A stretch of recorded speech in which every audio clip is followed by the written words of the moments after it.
You're listening to Financial Advisor Marketing, the best show on the planet for financial advisors who want to get more clients without all the stress. You're about to get the real scoop on everything from lead generation to closing the deal.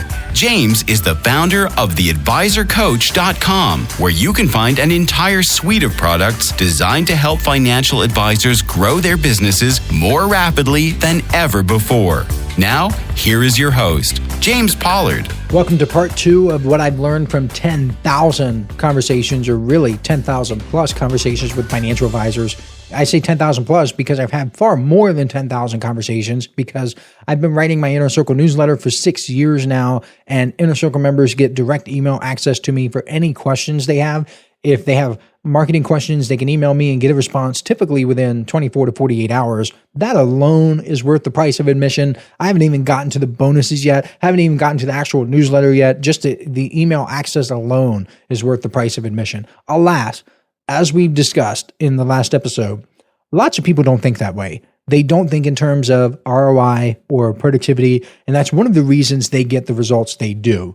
In last week's episode, I ended by talking about how having multiple marketing strategies is the holy grail of all marketing advice, because it can allow you to create systems, get in front of more prospective clients, and improve your conversations because it allows for you to follow up effortlessly. Well, I have a lot more I want to tell you, so let me just get started. Just as diversification is a cornerstone principle in investing, the same holds true for marketing. Relying on a single marketing strategy is like putting all of your investments in or all of your money in one stock. It's risky and it doesn't leverage the full potential of the market. By diversifying your marketing strategies, you're not only spreading the risk, but you're also tapping into the various channels where your potential clients might be. You're going to get a return from the other channels as well. When you employ multiple marketing strategies, think about this. They don't just work in isolation. They can complement each other. They can amplify each other. For instance, a prospective client might read your blog post, then see your post on LinkedIn, and finally subscribe to your email list. Each of those touch points reinforce your brand and your message, making it more likely they'll take that desired action, which is setting an appointment with you. Plus, the digital landscape is ever evolving. Stuff has changed. Google has changed. Facebook's changed. Twitter changed to X. What works today might not be as effective tomorrow. By having multiple marketing strategies in place, you're better positioned to adapt to those changes. If one channel faces challenges or becomes less effective, you have others to fall back on. Imagine if a financial advisor went all in on Clubhouse. Do you remember when some of the marketing coaches, consultants, and gurus were talking about how you had to be on Clubhouse? I do. I remember that. Don't let them forget either. Don't let them forget the bad advice they gave you. Because what did I say? What did James say? James said Clubhouse will likely fizzle out. And what happened? It fizzled out. I was objectively right, and other people were objectively wrong. If you listened to them and went all in on Clubhouse, you would have poor results. If you listened to James and you did multiple marketing strategies and you diversified, even if you went to Clubhouse, you wouldn't be affected nearly as much. Additionally, different clients have different preferences. While some might prefer reading in-depth articles on your website, others might be more inclined to engage with a short post on LinkedIn, or they might appreciate a well-crafted email. By being present in multiple channels, you cater to a broader audience, and you can tailor your approach based on the platform. What you do in email could be different from what you do on LinkedIn. What you do on your podcast can be different from what you do on your YouTube channel, but you're using multiple marketing strategies. And this is another huge reason why you want to embrace this. Using multiple marketing strategies also provides you with a wealth of data. I'm a data nerd. I love looking at numbers. I love quantifying things. And even though I know that not everything can be quantified, you can gauge which strategies are more effective than others. The numbers can be a proxy for what you want to do. But you can see where most of your leads are coming from. You can see where you might need to tweak your approach. You can see what you might want to cut out entirely. This continuous feedback loop, it allows for constant refinement and improvement, and that alone makes it worthwhile. Now, let me get into the next thing that I've learned from 10,000 plus conversations with financial advisors, which is most people do not ask for help. Now, you might be thinking, James, obviously a lot of people are asking for help if you've had 10,000 plus conversations over the years, but truth be told, fewer than 5% of my newsletter subscribers ask me questions on a regular basis. That's a little strange to me, figuring it's a privilege they're paying to have. If I were a subscriber to my own newsletter, I would use it. I would ask maybe one question every month or every 2 months. I would think about the biggest problem I had in my business, and I would say, maybe I should get a fresh pair of eyes on this. But very few people ask me questions. And that's out of people who are already doing well and out of people who are already investing in themselves. I can't even imagine how low it might be for people who never invest in themselves to begin with. The advisors who do ask me questions, though, they tend to be like top tier, top of the line, cream of the crop. Every so often, I'll look at their websites or social accounts. I get on their email list using an email so they don't know it's me. And I'm amazed at how well they're doing and how much they're crushing it. And let me let you in on a little secret here. The more I study the Bible, the more I'm beginning to think that life is just one big test to see if you're willing to ask for help or not. Are you willing to humble yourself and accept a gift? Can you accept something that another person is willing to give you? Can you put yourself out there and let others know you need them? I certainly can. Look, I have no problem asking people for help. Do you know why? Because I'm goal-oriented. If it can help me reach my goals, I'm all over it. I'm all over it like white on rice, baby. I won't let my ego get in the way. In fact, I did an entire podcast episode about how people let their egos get in the way and sabotage them. It's titled Ditch Your Ego. And I've been told it's one of the best podcast episodes advisors have ever heard in their entire lives. The ego can be a significant barrier to personal and professional growth. It tells us that we should know everything. We got this. We got it covered. And it tells us that asking for help is a sign of weakness. It's a sign of incompetence. But the most successful individuals across various fields recognize that continuous learning and growth often involves seeking guidance. They prioritize their goals and their growth over their egos. It's a curious paradox. It really is. The people who are often most in need of help are the least likely to seek it. And those who are already on the path to success recognize the value of external perspectives, and they're not afraid to ask for guidance. This isn't just about financial advice either, and it's not just about marketing. It's a universal truth that applies across various facets of life. There's an old saying, and you've probably heard this before. It was a Keenan and Kel movie back in the day. I think it was, that two heads are better than one. So by seeking other perspectives, you're not just getting answers, you're getting a broader view. You're getting someone else's opinion, a different perspective, and different people bring different experiences and insights to the table. You're going to collaborate, and collaboration can lead to a whole bunch of innovative solutions that you might not think of by yourself. It's just incredible what you can get when you ask for help. The next thing I've learned is that unsuccessful financial advisors are more likely to want step-by-step instructions. This is something I've noticed beyond the newsletter because I have more than a dozen other products for financial advisors. You can go to theadvisorcoach.com/products to view them all. And I've definitely seen how small thinking financial advisors typically want step-by-step instructions for everything. I could say, look, I try to get 10,000 steps per day. And a financial advisor would say, oh, do you have a detailed resource on how I can achieve 10,000 steps per day? I'd be like, look, you know that thing where you put one foot in front of the other? You should do that, right? And then do it 9,999 more times. That's the detailed resource, okay? There's not a step-by-step for everything. Now, of course, there are certain areas where having detailed instructions is practical and helpful. For instance, I wouldn't want to bake a cake without instructions. I wouldn't want to reverse sear a steak if I'm going to cook a ribeye to perfection, which is medium rare for everyone out there. It is not well done. If you like well done, please stop this podcast right now and leave. It's medium rare. And so I'd like to know the exact temperature. I'd like to know how long to cook it, how long to sear it, and so on. I would not just wing it. I would want instructions. A common misconception, especially among newer financial advisors or those struggling to find their footing, is that a simple A to Z guide will give them the roadmap to success and then give them everything. It's like they're hoping to assemble an IKEA shelf.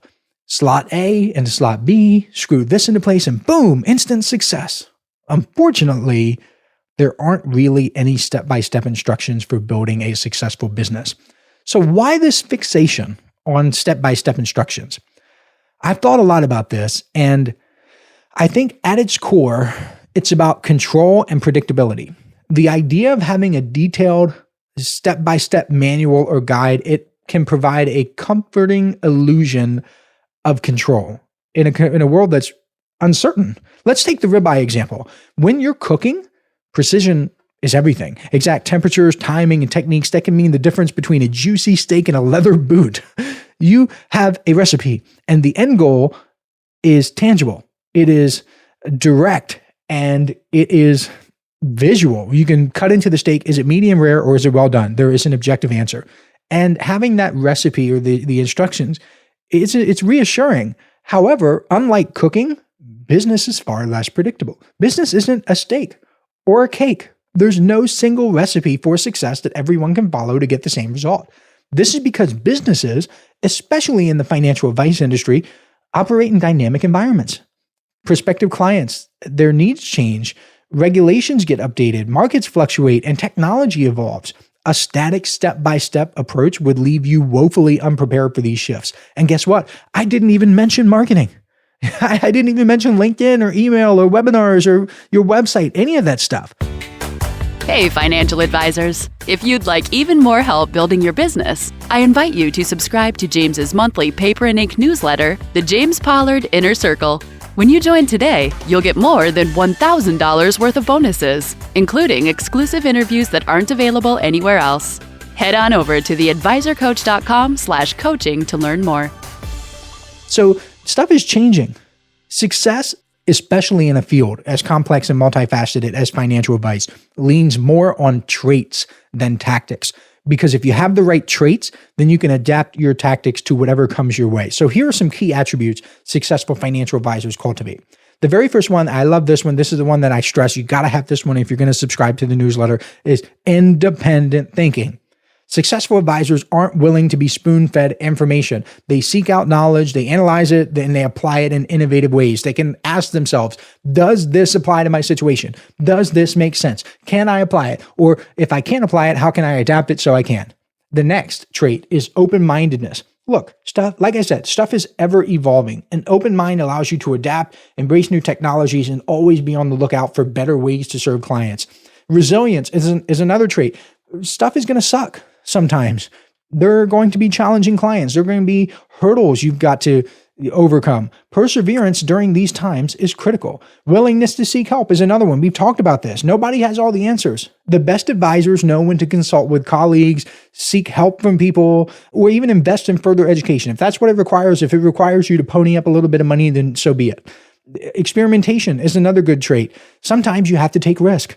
In marketing, this is called an A/B test. You want to see, does B outperform A? And guess what? If B outperforms A, then you can use B in your marketing from now on. Then you can conduct a B/C test where you're trying to see if C outperforms B. You have to constantly improve, and you do that through experimenting. And while step-by-step guides have their place, the irony here is that by relying solely on them, you might miss out on developing the very traits that breed success in the long run. If you're always guided, you never learn to navigate on your own. And in the world of financial advice and financial advisor marketing, where no two businesses are the same, no two client portfolios are the same, no two situations are the same, navigation skills are more important than step-by-step instructions. In essence, what I'm trying to say here is that the road to success is not a straight line. It is a winding path. It requires adaptability. It requires resilience and innovation. So by all means, seek guidance. Learn from those who've walked before you. But remember, it's the traits that you cultivate, not the instructions you follow, that will truly define your journey.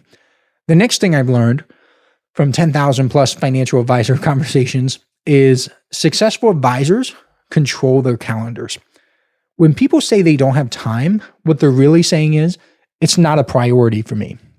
Sometimes people will say, oh, I don't have enough time to read the newsletter each month. What they're really saying is, getting information that could change my business and my life forever isn't a priority for me. I've noticed that successful financial advisors will make time for what they want. Let me be clear, because this is one of the biggest takeaways from this podcast that I want you to get. Successful people let their goals dictate their calendars. Unsuccessful people let their calendars dictate their goals. One more time, I'm going to run it back for y'all. Successful people let their goals dictate their calendars. What do unsuccessful people do? Do you remember?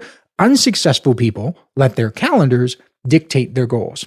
So a successful person will set a goal to get in better shape and then insert time for cardio into his calendar.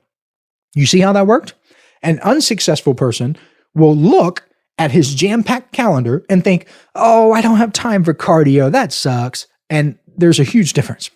One of the striking traits I've observed in successful financial advisors is their ability to prioritize effectively. They don't just passively let time slide by. Instead, they actively mold their time around their ambitions and their aspirations. This brings us to the dichotomy of goals and calendars. Think of a calendar as a vessel. You can either pour your ambitions into it, shaping your days around what you genuinely wish to achieve, or you can let external factors fill it up, becoming a passive recipient of other people's priorities and whims, because if you don't have a plan, other people certainly have a plan for you. The successful advisor treats the calendar as a dynamic tool. For instance, if she sets a goal to enhance her skills, she'll carve time out for an online course or a seminar or mentorship or coaching or whatever. The point is that she will make the time. Conversely, the unsuccessful advisor becomes enslaved by the calendar, viewing it as an unchangeable record of commitments, never thinking to question or rearrange for personal development. Now, what does that sound like? Does that sound like independent thinking to you? Where if someone thought independently, that person would realize, maybe I should change some stuff on my calendar. Funny how that works. So to put it succinctly, the proactive shaping of time, budgeting your time, is the hallmark of success. If you aim to excel in any field for that matter, take a hard look at your calendar. Are you actively plotting out your path, or are you letting external events and commitments shape your trajectory? And I talked about budgeting time, or just mentioned that briefly. Successful advisors budget their time. Just as a smart investor is cautious about where he or she places money, successful financial advisors are incredibly discerning about where they invest their time. In many ways, it's analogous to money. It's a resource that can be spent, it can be saved, it can be invested, and unfortunately, it can be wasted. Budgeting is fundamental in the financial world. It's about understanding your income, managing your expenses, and ensuring you're setting aside for savings and investments that can provide for you in the future. Advisors guide their clients to allocate funds to the most crucial areas first, savings, investments, and then find ways to optimize the rest. Similarly, successful advisors approach their daily task with the same precision. Just as one would allocate funds to rent, utilities, and groceries, and savings, and the priorities, right?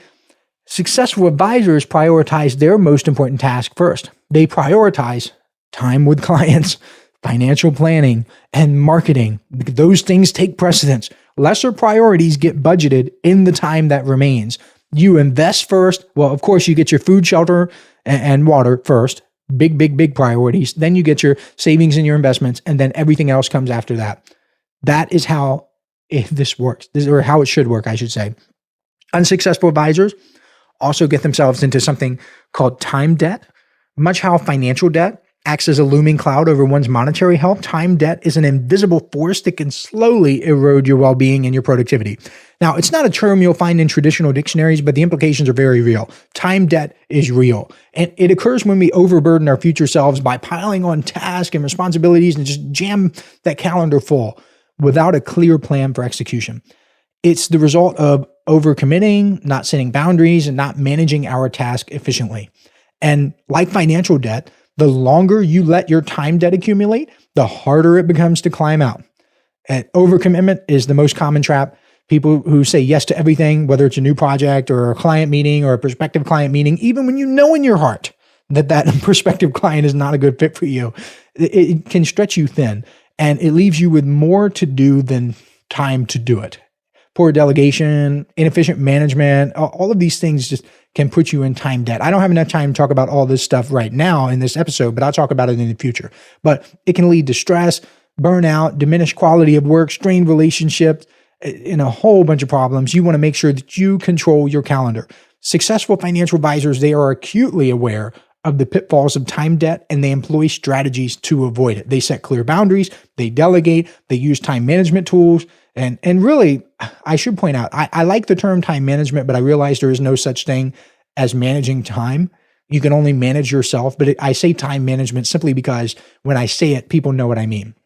They also regularly evaluate their routines, and they evaluate their commitments, their tasks, their priorities. They basically, every so often, it could be once a quarter, it could be twice a year, whatever. They look at their calendar and they say, is this stuff moving me toward my goals or is it not? So there you have it. The second part of what I've learned from 10,000 plus conversations with financial advisors. As we close this episode, let's remember, success is not an accident. It is the result of countless conscious decisions, daily disciplines, and a relentless pursuit of excellence. Whether you're a seasoned financial advisor or you're just starting out, the question is, will you implement these traits and steer clear of pitfalls? Or will you let the currents of complacency and time debt drag you down? Thank you for tuning in. Remember, the journey is continuous and every day presents a new opportunity to move forward. Until next time, keep pushing, keep learning, and keep striving for excellence. I will catch you next week. This is thepodcastfactory.com.